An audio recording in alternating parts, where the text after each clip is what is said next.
Viewers, আজ আমরা একটি কম্পিউটার বক্স বা হোম থিয়েটার বক্স মেরামত করব।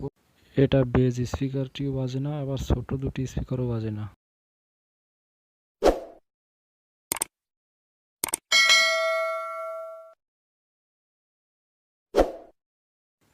আমরা প্রথমে এই আইসিটি পরিবর্তন করব। তো সোল্ডারিং শাখা দিয়ে আমরা রান উঠিয়ে নিচ্ছি। দেখতে পাচ্ছেন আইসির উপরে হিটসিনটা উঠিয়ে নিলাম। এবার আইসিটি উঠালাম। তো প্রত্যেকটি বক্সে আইসিটি বের করে প্রথমে দেখবেন যে আইসিটির নাম্বার কত। ঠিক যে নাম্বারের আইসি সেই নাম্বারের আইসি রিপ্লেস করতে হবে। অবশ্যই খেয়াল রাখবেন নাম্বারে মিল থাকতে হবে। তো আমরা এটা দেখতে পাচ্ছি 8227 নাম্বারের আইসি। তো আমরা ঠিক 8227 নাম্বারে আরেকটি আইসি এখানে লাগাবো।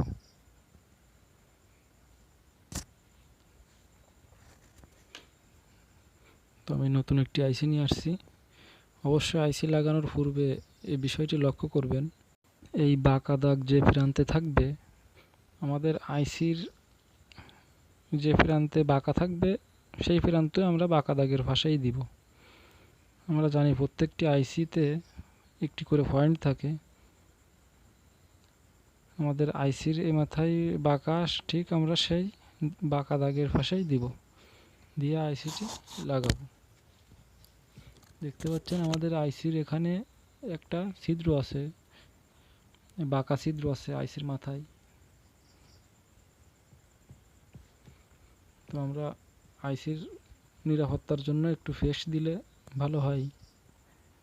আমরা একটু আংফা ফেস্ট লাগিয়ে দিব হিটসিনের নিচে, যেন আইসির তাপমাত্রা ট্রান্সফার করতে পারে হিটসিনে। তার জন্য আইসিটি লং টাইম ভালো থাকবে।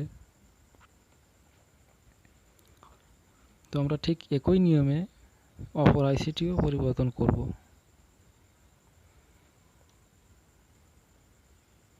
আমাদের আইসিটি পরিবর্তন করা প্রায় শেষ। এভাবে আমরা সোল্ডারিং করে নিব।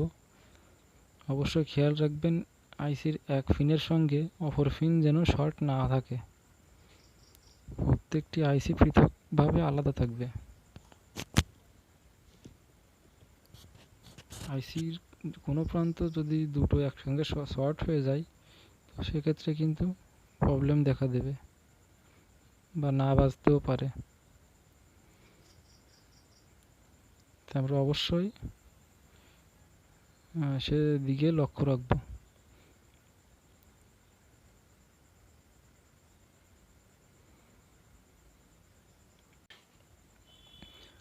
আমরা এই আইসিটি একই নিয়মে পরিবর্তন করব। আমি এখানে এই আইসিটি আর পরিবর্তন করা দেখাচ্ছি না, কারণ দুটো আইসি একই নিয়মে পরিবর্তন করতে হয়। এখন যদি দুটোই দেখাতে যাই তো ভিডিওটি অনেক লং হয়ে যাবে।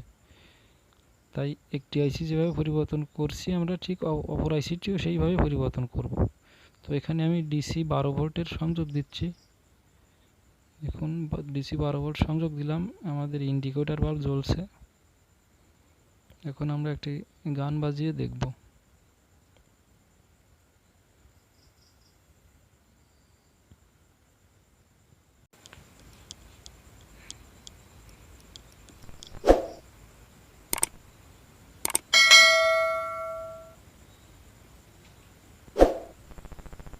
বক্সটি কিন্তু বাজতেছে, দেখতে পাচ্ছেন খুব সুন্দরভাবে বাজতেছে। আমি হালকা সাউন্ড দিচ্ছি, বেশি সাউন্ড দিলে আইসি দুটি পড়ে যাবে, তাই হালকা সাউন্ড দিয়ে আপনাদের দেখাচ্ছি।